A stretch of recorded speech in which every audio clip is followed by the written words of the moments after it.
Well, welcome to the podcast, everyone. I'm glad you guys are here. I hope that the new year is starting off good for you, kind of getting back in your exercise routines and starting from a clean slate. It's what I love about the new year. Today, I am going to air part 2 of my interview with my friend Bill Jack, the founder of Worldview Academy, and we're going to talk about why he believes, as Christians, we need to take it to the max. Stick around. I think you're going to be encouraged.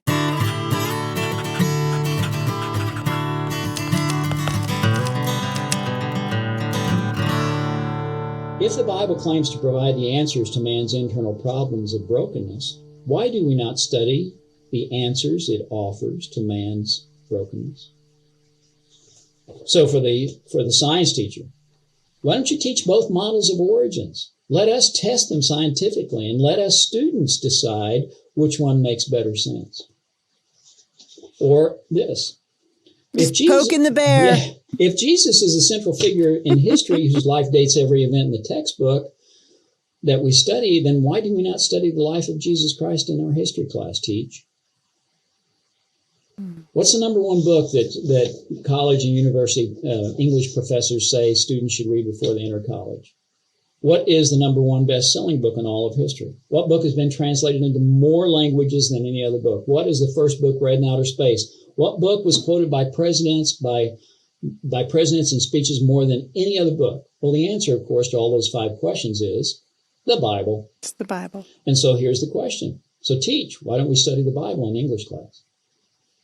Now, I am sticking my finger in the bear of the eye. I mean, the eye of the bear. I want to, I just put my foot back in my mouth rather than on the pavement, didn't I? But what we need to do is we need to take it to the local schools. I can't dismantle the Department of Education. It needs to be dismantled. Okay, we need to do away with it. Return jurisdiction to parents. But what I can do is encourage parents to attack, and I mean that, attack the evil at the local level. And that means attack the secular schools and how they are killing our students. They are killing kids because they do not start with the fear of the Lord as the basis for every subject in that building.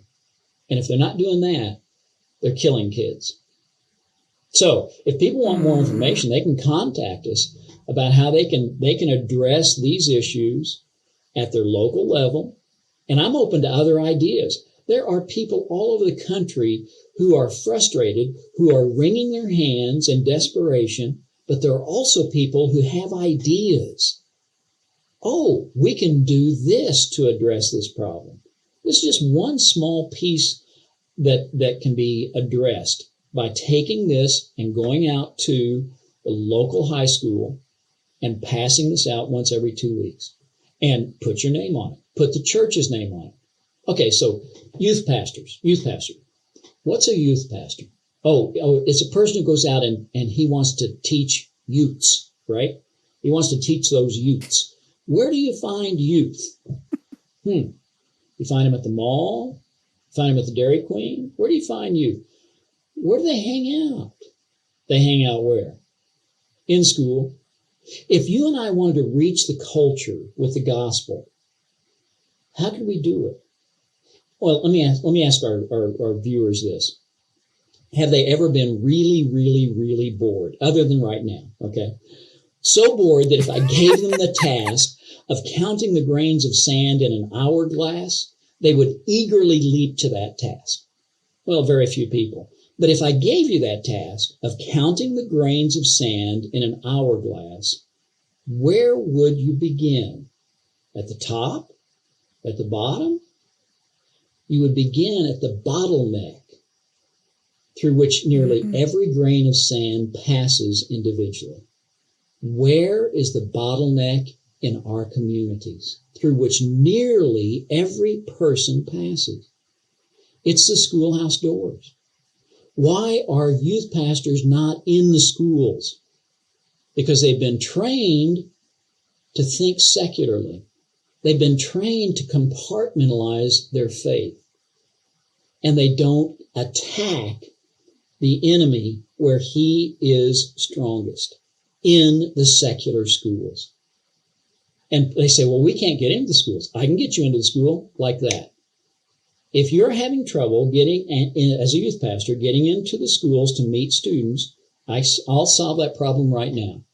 Have the parents in your youth group write a letter to the administration saying that Bill is the youth pastor, is your child's counselor. That the youth pastor is the child's counselor, and any time that their student is not involved in class, that they want the youth pastor, the counselor, made available to their student. That gets the youth pastor on campus. Why? Because administrators will fight youth pastors. They won't fight parents as readily. And when the youth pastor's on the campus, talking to Johnny or Susie Q, they bring their friends. And pretty soon the youth pastor is reaching the culture. We don't have the courage of a Nehemiah. We don't have the strategy thinking of a Nehemiah. And we need to get that. We need to clean up our own house, gather people around who are like-minded, plan a strategy, and go give them heaven. That's what we need to do. And we can do it. I am not discouraged by my failure to make it through the primary. I'm not discouraged by your failure to make it through the primary, because God's got you exactly where he needs you and where he wants you. And that experience has taught you a lot. And you are much more effective in where he has you than if you had not done that. As painful and as tedious and as draining as that was for you, because I know for me it was, but it was 10 times, 20 times, 100 times more for you. But I can tell you right now that God's going to use that to multiply your efforts. And parents need to wake up, stop whining, and get to work. And they do that by reclaiming jurisdiction over their child's education. The church needs to wake up, begin to stop this. We don't want to sound political. We don't want to get too political. Well, you just did. By saying you don't want to get political, you just told me that you are afraid that if you make statements against abortion or against the secular education of the day, that you're going to lose people in your pew. Therefore, you're going to lose money in the plate. So who's being political? I'm just talking about what the Bible says. I'm saying do what Nehemiah did. And the church who says, I don't want to get involved in politics, that church is the most political of all, because they care about the money in the plate and the butts in the pews. That's the problem. So find a church that's a Bible-believing church that will support your family, that will back your family, and that will press forward into the culture. Go find the public park across from the high school. Go find that place on the wall where you can stand, where you can not just stand, but where you will claim. And don't be intimidated. Several years ago, I was asked to speak at a homeschool convention in Oklahoma City, and it was an early morning commuter flight, and I was just, of course, I waited until late in the evening the night before to pack, of course. So I was just wiped, and I really, just another thing that you and I have in common. Yes. And I love sleeping on airplanes. Okay, I love sleeping on airplanes. So I got on this airplane and I thought, okay, I got an hour and 15 minute short flight. I can take a nap. But immediately, what happened right across the aisle? There were two passengers. One was an older businessman, and one was a 29-year-old seatmate who was very vocal, and his voice carried throughout the entire plane. It was a small plane. I'll give you some of the statements I overheard. I'm going to Oklahoma to testify in a very high-profile case. I'm an expert witness on cannabis. Oh. I really have smoked more weed in a month than most people do in a lifetime. I've lectured all over the world on this. I'm really highly intelligent, even though I'm severely dyslexic. My girlfriend really, really wants to marry me, but I'm not into the monogamy thing. Oh, I'm Jewish. The owner of Adam and Eve Adult Entertainment, read that, porn shops, is paying me to testify in these cases around the United States. Now, I really, really wanted off that small commuter jet as soon as it landed. I was increasingly irritated at the conversation, not just because of the 29-year-old, but because of the grandfatherly businessman seated next to him who never challenged or voiced concern about the younger man's blatant sins, the breaches of the Ten Commandments. As the plane landed, I popped up out of my seat, and I'm ready to book, okay? And God nudged me, okay? Well, he kind of smacked me up the side of the head is what he did. And he said, Bill, ask him. Go on, ask him. I argued, Lord, I really need to get off this plane. I really, really need a nap. Yet, as I glanced down at the young man who was in his window seat, our eyes locked. And I had to ask. I said, I couldn't help but overhear the conversation. And I know you're Jewish, so do you fear God? Ooh. He paused deliberately, stared directly into my eyes and said, no. Why do you ask? I answered, well, your holy book says that in Proverbs that the fear of the Lord is the beginning of wisdom and knowledge. I said, also, do you think that porn should be regulated? He answered, he said, well, it shouldn't be available to kids. I asked, well, if you don't fear God, then why should it be kept from kids? He scoffed. I deplaned, and I made my way down to the bag claim. As I'm waiting for my bag to come around, guess who shows up at my elbow? Yeah, the 29-year-old passenger. And he said, I'm glad you fear God. I hope that comforts you. Now, my question had gotten under his skin, obviously. I continued the conversation a little bit, gave him my card, invited him for coffee when we got back to Denver. He never took me up on it. But you know what his name was? Max. Christians need to take it to the max. We need to take it to the maxes of this world, and we need to, first of all, humble ourselves before God, not let our pride get in the way, and say, you know, I really need a nap. I want off this plane, sitting in judgment of the conversation, but not engaging in the conversation. That's my point. Christians should take it to the max. And there are all kinds of maxes in the world out there who are lost as a goat in a snowstorm. And we tend to make the gospel weaker than circus lemonade.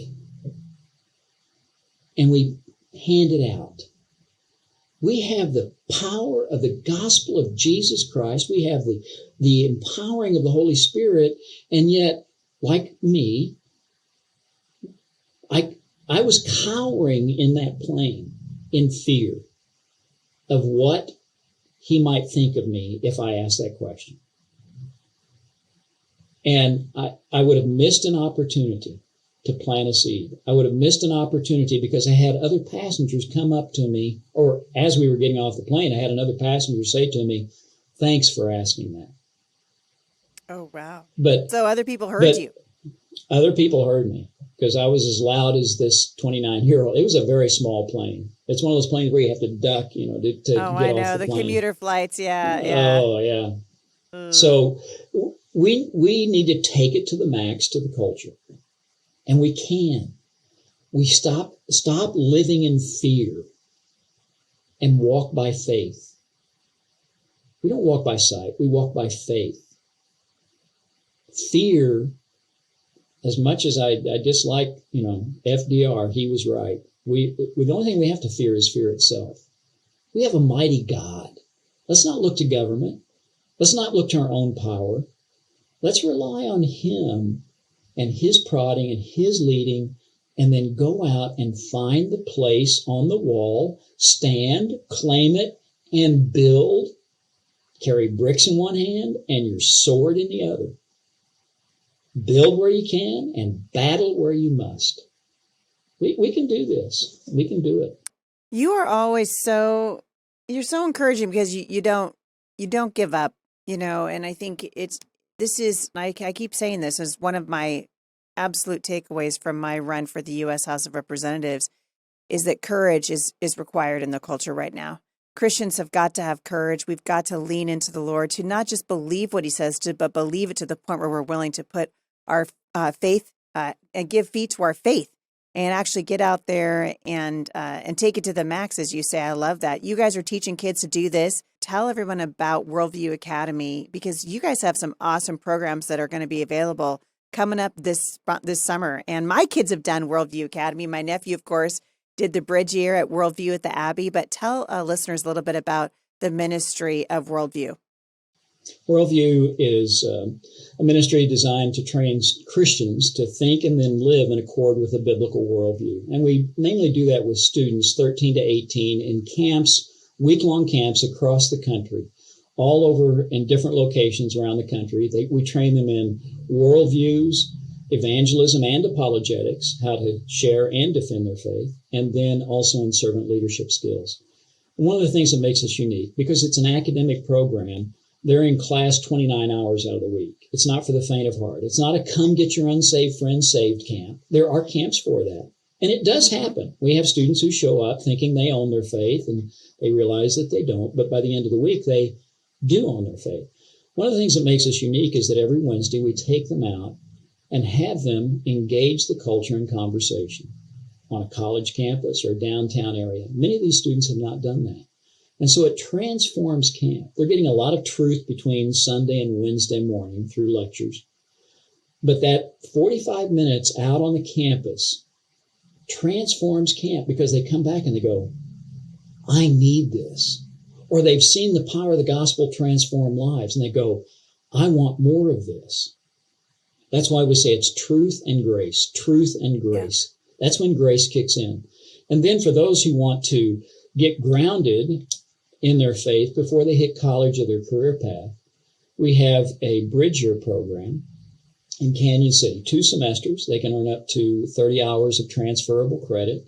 Basically, they're freshman humanities, and they can get it from a biblical worldview. So we have parallel organizations. It's worldview.org for the camps and worldviewbridgeyear.com, where they can get trained. And if people are interested in taking those tools that I mentioned, the 5 questions that your science teacher doesn't want you to ask, and begin to use those, we are making those available at worldviewbridgeyear.com. I would love to see people do that. I also have a challenge that people can download. It's a 2-minute challenge, and it's called Now You Know. So it's now, capital U, know. And they can find that on Vimeo or at the worldviewbridgeyear.com. And they can download 4 free samples of that just by typing in your name, Heidi. I love that. In the promo. Yeah. And type in your first name, and they'll get 4 samples, and they can decide if they want to continue to get more of those later on. But those are some of the tools that we have. We have teaching materials available both at worldview.org and worldviewbridgeyear.com. You've got a 9-week study guide, right, for parents and students that go along with. Yes, I thank you. Yeah, because of what we have been doing, you and I have been doing in the political arena, I did a 9-week study guide on faith and duty, and where I outline jurisdiction, and I talk about what is the role of government and how are we as Christians to respond when evil seems to be winning, and how are we to engage with the culture. It's very accessible. It's hands-on. Students and adults can use this.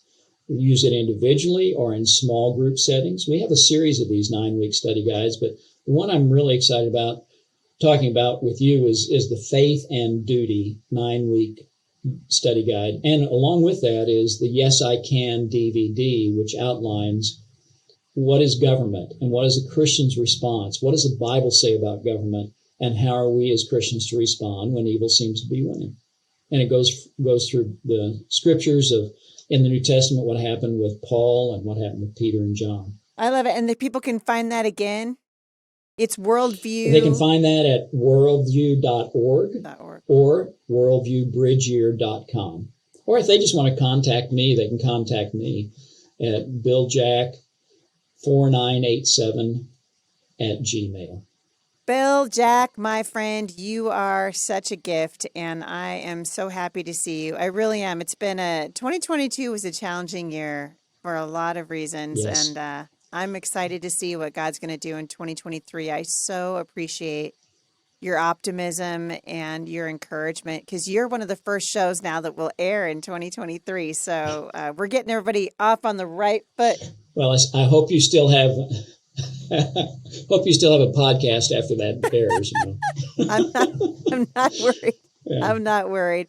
Hey, I'm preaching to myself. I really am. Yep. I'm not going to sit here and tell you I don't get discouraged. Yep. I'm not going to tell you that I don't weep. Yep. But we're not called to sit and wring our hands. That's right. We're called to go and make disciples. That's right. And as you like to say, get off the bench. That's right. Thank you so much. Bill Jack, thank you for coming on the show. I love you much, and I'll have you back on soon. And I'm going to get you out to Washington State if it's the last thing I do, so look out. We're working on it. Well, let's not make it the last thing you do. Okay? I don't want to be the cause of your demise, but my job is not to get you killed. My job is to get you to die to yourself, but not get you killed. All right, okay? I don't want to die that way. Okay. Not yet. It's not time. Thank you so much for coming on the show, my friend. Let's do it again soon. Thanks. If you guys want more information on my guest today, you can go to HeidiSt.John.com/podcast, and I'll have all the information at the show notes there today. I hope you guys are encouraged by my conversation with Bill Jack, who really is an example of what it means to put feet to your faith. Stop talking about this stuff in the four walls of your church, you guys, and ask God, what do you want me to do inside of the jurisdiction that you have given to me? Thank you guys so much for listening, and I'll see you back here again at the intersection of faith and culture.